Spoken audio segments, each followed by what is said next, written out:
నమస్కారం వార్తలకు స్వాగతం. ముందుగా ముఖ్యాంశాలు. సిద్ధార్థ అకాడమీ విద్యాసంస్థల స్వర్ణోత్సవాల్లో పాల్గొన్న ముఖ్యమంత్రి నారా చంద్రబాబు నాయుడు. ఈ సందర్భంగా ప్రసంగం.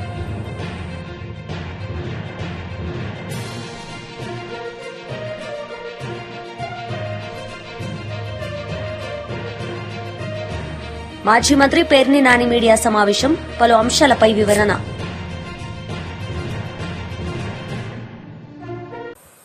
సిద్ధార్థ అకాడమీ విద్యాసంస్థల స్వర్ణోత్సవాల్లో పాల్గొన్న ముఖ్యమంత్రి నారా చంద్రబాబు నాయుడు. ఈ సందర్భంగా పలు అంశాలపై ఆయన మాట్లాడారు. నేను ఒకే మాట చెప్పాను, నేను ఎమ్మెల్యేగా పోటీ చేయాలని నిర్ణయం చేసుకున్నాను. ఈ క్యాంపస్ నుంచే పోటీ చేస్తున్నాను. గెలిచి మళ్లీ ఎమ్మెల్యేగా మీ దగ్గరకు వస్తానని మా వైస్ ఛాన్సలర్కి ఆ రోజు చెప్పాను. నా ఆలోచన ఒకటే,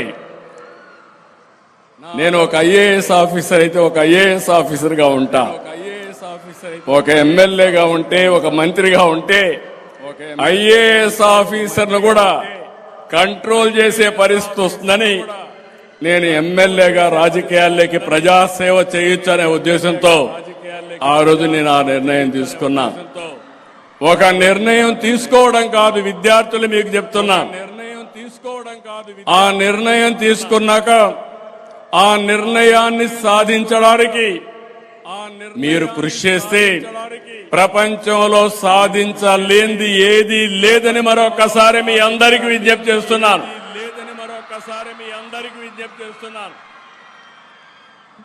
ఈరోజు నేను సమైక్య ఆంధ్రప్రదేశ్లోనే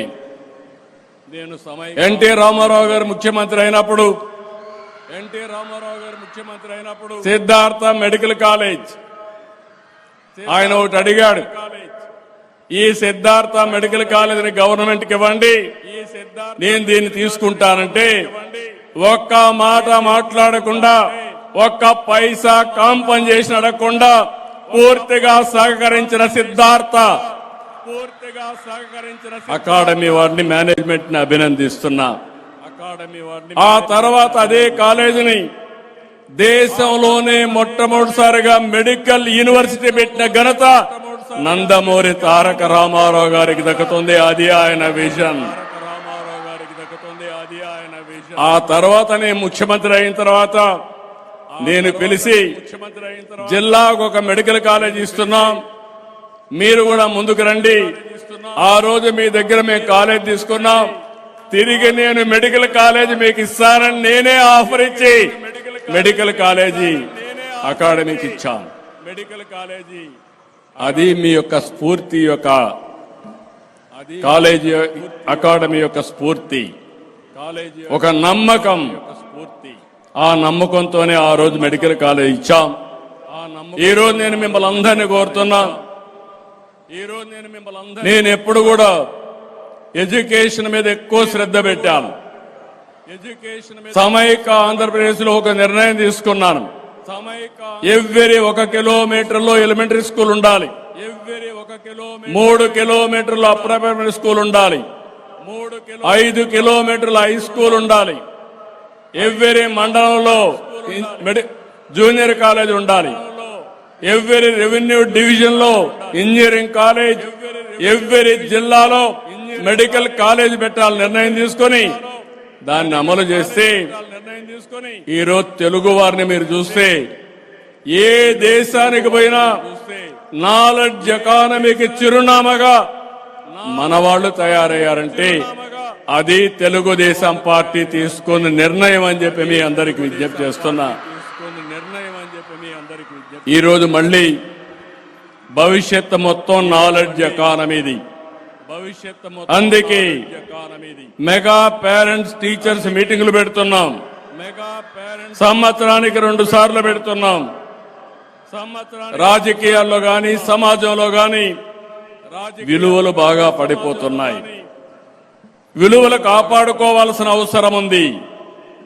అందుకే మీరు చూస్తే విద్యార్థుల్లో నైతిక విలువలు పెంచడానికి చాగంటి కోటేశ్వరరావు గారిని అడ్వైజర్ గా పెట్టి వారి ద్వారా చిన్న పిల్లలప్పటి నుంచి ఇలువలు పెంచే కార్యక్రమానికి శ్రీకారం చుట్టాం. ఇంకో పక్కన పిల్లలందరిలో ఒక చైతన్యం రావాలని ఆరోగ్యకరమైన పరిశుభ్రతకు మారు పేరుగా ఉండాలని ముస్తాబ్ అనే కార్యక్రమాన్ని పెట్టి ముందుకు పోతున్నాం. ఈ రోజు మీరు ఒక్కసారి చూస్తే విభజన చట్టంలో వచ్చిన ఐఐటి తిరుపతిలో వచ్చింది, IIM Visakhapatnam, IISER Tirupati, Central University Anantapur, triple I TDM Kurnool, NIT Tadepalligudem, All India Institute of Medical Science Mangalagiri, Indian Institute of Petroleum and Energy Visakha. TDP MLC BT Naidu media సమావేశం నిర్వహించారు. ఈ సందర్భంగా ఆయన మాట్లాడారు.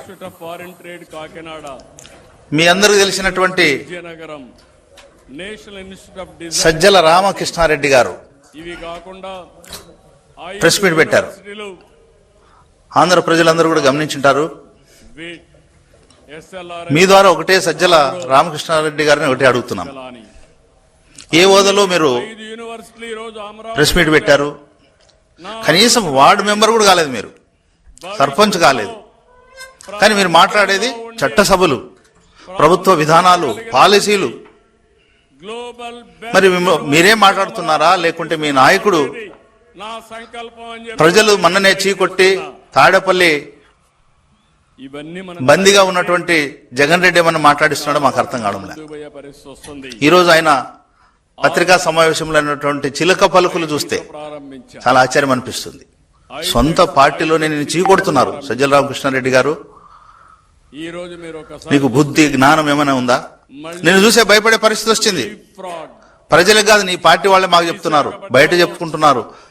సజ్జల రామకృష్ణారెడ్డి పోయిన గవర్నమెంట్ నాశనం చేశాడని చెప్తున్నారు. మొట్టమొదటిసారి $15 బిలియన్ నీవిచ్చినటువంటి ప్రధాన సలహాదారుడు హోదాలో అప్పుడు ప్రభుత్వ ధనాన్ని కాజేసి మరి ఏం సలహాలు ఇచ్చినవో ఏం ఏమో తెలియదు. కానీ జగన్మోహన్ రెడ్డి మేము కూడా పెట్టుబడులు పెడతాం నీ యొక్క సలహాలు స్వీకరించి 151 సీట్ల నుంచి 11 పడిపోయాడు. భారతదేశంలో వైసీపీ సంబంధించినటువంటి నాయకులందరూ కూడా గజగజ వణికే పరిస్థితి తీసుకొచ్చినాను. మళ్ళా చెప్తున్నా, కనీసం నువ్వు ఏ హోదాలో మాట్లాడుతున్నావు? ఛాలెంజ్ చేస్తున్నావు. నీకు దమ్ము ధైర్యం ఉంటే నీ హోదా చెప్పు. ఇప్పుడు మన పిల్లలు ఎంత ఫాస్ట్ గా ఉంటారంటే మాజీ ముఖ్యమంత్రి హోదాలో జగన్ మాట్లాడితే ఓకే. ఆల్గరిథం రాయాలని ఏ హోదా లేనటువంటి నువ్వు కోర్సెస్ పెడితే ఈరోజు ఇష్టం వచ్చినట్లు ఈ ప్రభుత్వం మీద, ఎన్డీఏ ప్రభుత్వం మీద అవాకులు చివాకులు మాట్లాడడం అనేది సిగ్గుచేటు. ఈ సందర్భంగా నువ్వు మాట్లాడినటువంటి ప్రధాన అంశాలు చాలా ఉన్నాయి. అందులో అమరావతి గురించి మాట్లాడుతున్నావు. నీకేం తెలుసు అమరావతి? గతంలో మరి నీ సలహానా, మీ దొంగల ముఠా సలహానా? మరి అప్పటి ముఖ్యమంత్రి జగన్ రెడ్డి ఆయన సొంత తెలివినా అమరావతిని భ్రమరావతి అన్నారు, శ్మశానం అన్నారు, ఇష్టం వచ్చినట్లు మాట్లాడినారు. పగడబందిగా ప్లాన్ గా నాశనం చేసేశారు. ఈ రోజు మన పిల్లలు ఎవరైనా ఎగ్జామ్స్ రాసేటప్పుడు కానీ అమరావతి గురించి కనీసం అవగాహన లేనటువంటి విధానం తీసుకొచ్చారు.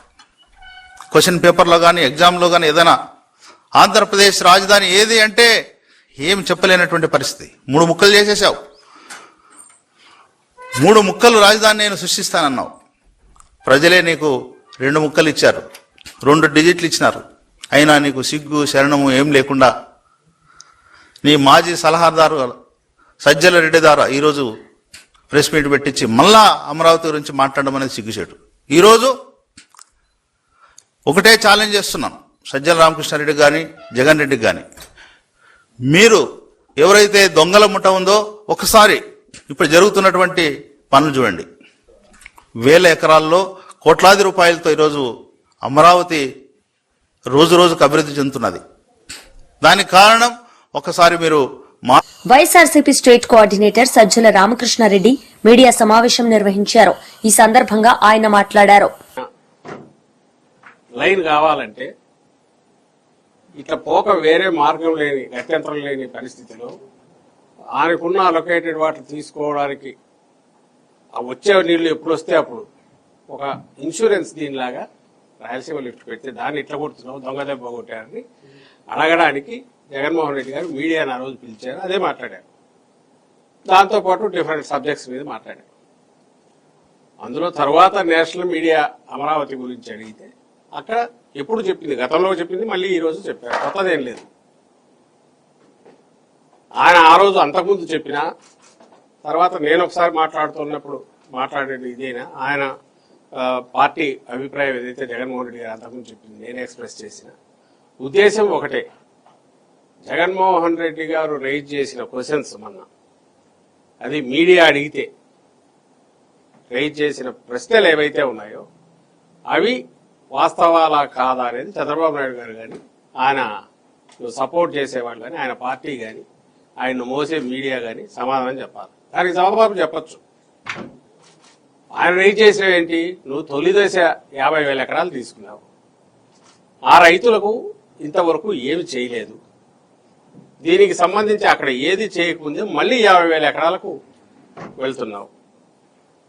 ఈ 50,000 ఎకరాలకు సంబంధించి నువ్వు రైతులకు ఇవ్వాల్సిన ప్లాట్లకు సంబంధించి ఇంతవరకు నువ్వు ఒక కనెక్టివిటీ లేదు, రోడ్లు లేవు, ప్లాట్ల రిజిస్ట్రేషన్ లేదు. ఇవి ఏకంగా ప్రాణాలు తీసుకునేంత వరకు, ప్రాణాలు పోయేంత వరకు కూడా దారి తీస్తున్న నేపథ్యంలో మళ్ళీ రెండో దానికి వెళ్తున్నావు. ఇక్కడ ప్లాట్లు ఎక్కడ ఇచ్చావంటే చెరువుల్లో ఇచ్చావని వస్తున్నాయి. ఇది తప్పు కాదా అనేది ఒకటి రైజ్ చేశారు. అది వాస్తవం కాదా, దానికి ఆన్సర్ ఇవ్వాలి కదా.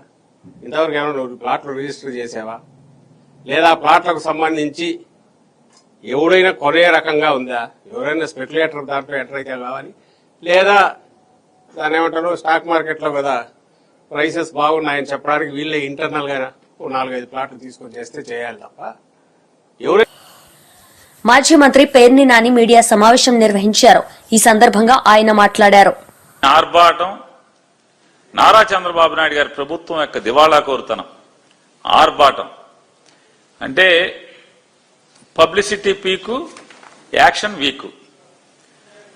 అంటే జరిగేది ఏమి ఉండదు కానీ హడావుడి మాత్రం ఆకాశాన్ని అంటుతుంది. ఈయన హెలికాప్టర్ వేసుకెళ్లి ఒకడికి పాస్ పుస్తకం ఇవ్వటం కోసం ఇక్కడి నుంచి అక్కడికి వెళ్ళాలి, ఓ 2 కోట్లో 3 కోట్లో తగలేయాలి జనం సొమ్ము. అవి ఖర్చు పెట్టేశాక అక్కడ ఎవరికి పాస్ పుస్తకాలు ఇవ్వలేదని చెప్పి వాళ్ళు చెప్తారు ప్రజలు. వెళ్ళి ఈయన మాత్రం మాటలు మాత్రం కోటలు దాటితే జగన్మోహన్ రెడ్డి గారి మీద విషం చిమ్ముతాడు. వెళ్ళి ఏం చెప్తాడు, నిన్నటిదాకా ఏం చెప్పారు, జగన్మోహన్ రెడ్డి గారు ఒక భూతం, నేను పాతేశాను. ఒకడంటాడు పాతేశారా పాతేస్తారా, లేలే ఆల్రెడీ పాతేసేశాను ఇక లెగడు అని చెప్పి పెద్ద పెద్ద ఇంటర్వ్యూలు ఇస్తాడు. ఆయన ప్రగల్భాలు పలుకుతాడు. 11 సీట్లు ప్రతిపక్షం కూడా లేదు. ఇక జగన్మోహన్ రెడ్డి లేదు, అయిపోయింది, జనం చంపేశారు, పాతేశారు, నే పాతేశాను అంటారు. ఇవన్నీ చెప్తారు. మరి ఎందుకు జగన్మోహన్ రెడ్డి గారు నామాన్ని ప్రతిరోజు జపిస్తారు? రామకోటిలాగా మీరు జగన్ కోటి ఎందుకు రాస్తున్నారు? మీరు మీ అబ్బాయి పవన్ కళ్యాణ్ గారు ముగ్గురు కలిసి, చంద్రబాబు నాయుడు గారు, మీరు చేసేదేంటి? జగన్ కోటే కదా. జగన్ జపం జగన్ కోటి రాస్తారు. రామోజీరావు గారు అంతే, రాధాకృష్ణ గారు అంతే. వీళ్ళకి ఏంటంటే పేపర్ నిండా జగన్ జగన్ జగన్ జగన్ కోటి రాయటమే కదా, రామకోటి లాగా జగన్ కోటి రాసుకుంటూ ఉంటారు మీరు. మరి ఎందుకు భయం మీకు జగన్ అంటే? పాతేశానంటారు, గొయ్యి తీశానంటారు, భూస్థాపితం చేశానంటారు, ఇక లెగడంటారు, ఇక లేపనంటారు, ఇక అయిపోయిందంటారు. వీళ్ళు అక్కడ ఏం చెప్తారా అంటే జగన్మోహన్ రెడ్డి గారంట రైతుల భూముల్ని అధికారుల ద్వారా చేతుల్లో పెట్టుకుని ఇబ్బంది పెట్టాయంట. అంటే ఇంత వయసు వచ్చింది గారు చంద్రబాబు నాయుడు గారు ఇటువంటి పచ్చి అబద్ధాలు మాట్లాడటానికి, దుర్మార్గమైన మాటలు మాట్లాడటానికి, ఇంకా జగన్మోహన్ రెడ్డి గారి మీద విషం ఎక్కించడానికి, అంటే మీ ప్రజలు మిమ్మల్ని ఎట్లాగో నమ్మట్లేదనేది అర్థం అవుతుంది. అనవసరంగా చంద్రబాబుని తెచ్చుకున్నామని ప్రజలు ఫీల్ అవుతున్నారని అర్థం అవుతుంది. ఇంకా విషం ఎక్కించే ప్రయత్నం చేశాకి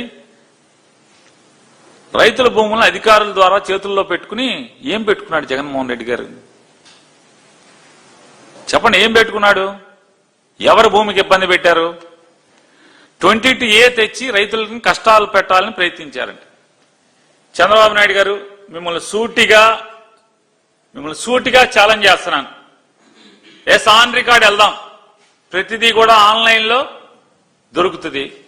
ఈ రాష్ట్రంలో రాష్ట్ర ప్రజలందరి భూములు దాదాపుగా 22A కష్టాలు వచ్చినాయంటే 2018లో నారా చంద్రబాబు నాయుడు గారు మీరు ముఖ్యమంత్రిగా వచ్చినప్పుడు కష్టాలు తప్పితే ఈ రాష్ట్రంలో ఎవరికైనా భూములన్నీ కూడా 22A ప్రొవిషన్ రిజిస్టర్లో వెళ్ళి అంటే మీ అప్పుడు తప్పితే జగన్మోహన్ రెడ్డి గారు ఉండగా ఎక్కడన్నా ఒక్క భూమన్నా కొత్తగా బీఆర్ఎస్ పార్టీ లీడర్ మీడియా సమావేశం నిర్వహించారు. ఈ సందర్భంగా ఆయన మాట్లాడారు. ఈ 2 సంవత్సరాలలో కాంగ్రెస్ పార్టీ ముఖ్యమంత్రి చేసినటువంటి ఘనకార్యం ఏమీ లేదు. వాగ్దానాల వర్షం, హామీల వరద తప్ప ఎక్కడ కూడా ఏం చేయలేదు. విద్యార్థులను వాడుకున్నారు, నిరుద్యోగులను వాడుకున్నారు, నిండా ముంచిండ్రు. అంటే ఎట్లుందంటే ఓడదాటదాకా ఓడమల్లన్న, ఓడదాటినాక బోడమల్లన్న అన్నట్టుగా ఈ రాష్ట్ర కాంగ్రెస్ పార్టీ, ఈ ప్రభుత్వం అసలు నిరుద్యోగులను వాడుకొని వదిలేసినటువంటి ప్రభుత్వం. ఇట్లా చెప్పుకుంటూ పోతే కాంగ్రెస్ పార్టీకి రాస్తే రామాయణం అంతే చెప్తే భారతం అన్నట్టు ఈ కాంగ్రెస్ పార్టీ గురించి, ఈ 2 సంవత్సరాల గురించి ఎంతసేపు చెప్పినా ఒడవని ముచ్చటది.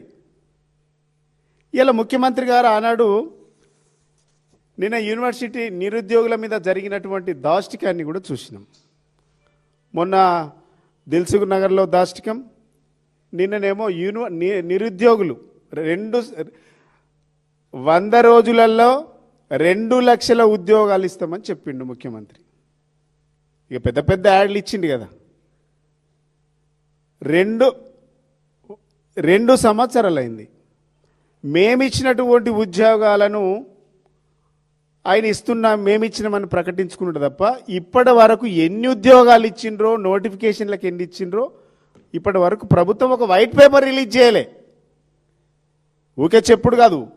2 సంవత్సరాలలో మీరు ఇచ్చినటువంటి నోటిఫికేషన్లు ఎన్నిటికి భర్తీ చేసిండ్రు, అసలు మీ హయాంలో ఎన్నిటికి నోటిఫికేషన్ ఇచ్చి ఎన్ని భర్తీ చేసిండ్రు, ఇప్పటి వరకు ఈ ప్రభుత్వానికి చిత్తశుద్ధి ఉంటే ఒక నోటిఫికేషన్ రిలీజ్ చేయాలి, ఒక వైట్ పేపర్, ఒక శ్వేతపత్రం రిలీజ్ చేయాలి. అది చేయడంలో కాంగ్రెస్ పార్టీ పూర్తిగా విఫలమైపోయింది. అంటే ఇది చాతగాని ప్రభుత్వం, ఉత్త మాటల ప్రభుత్వం అని అర్థమైపోయింది. అయితే దానికి తర్వాత వస్తా. అంటే ముఖ్యమంత్రి గారు ఎక్కడ పోతే అక్కడ అబద్ధాల వర్షం తప్ప, అబద్ధాల హామీలు తప్ప ఎక్కడ కూడా ఆయన ఇచ్చినటువంటి హామీలు ఎక్కడ కూడా నెరవేరలు ఇప్పటి వరకు. ఇంకోటి, కోటిలో మహిళా యూనివర్సిటీకి వెళ్ళిండు. చాకలైలమ్మ పేరు మారుస్తూ మార్చి 8వ తారీఖు 2025 500 కోట్లు ఇస్తామని ప్రకటించిండ్రు. ఆ వీడియో కూడా మీకు చూపిస్తా. 500 కోట్ల రూపాయలు ఇస్తామని చెప్పిండు. ఇలా అది కూడా దాటిపోయింది. ఇప్పటి వరకు దాని మీద కనీసం కూడా ఫైనాన్స్ క్లియరెన్స్ కూడా లేదు. ఇప్పుడు దీనికి లేదు, ఎట్లాగో ఒక్క నిమిషం ఏడివైనా పాడైతుంటుంది.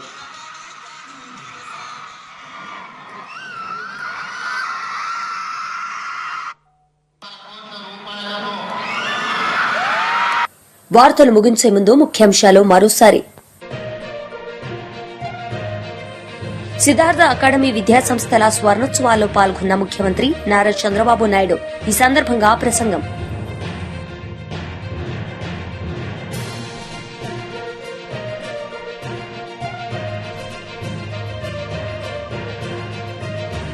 మాజీ మంత్రి పేర్ని నాని మీడియా సమావేశం, పలు అంశాలపై వివరణ. ఈ వార్తలు ఇంతటితో సమాప్తం. తిరిగి ప్రసారమయ్యే వార్తల్లో మళ్లీ కలుద్దాం. అంతవరకు సెలవు. నమస్తే.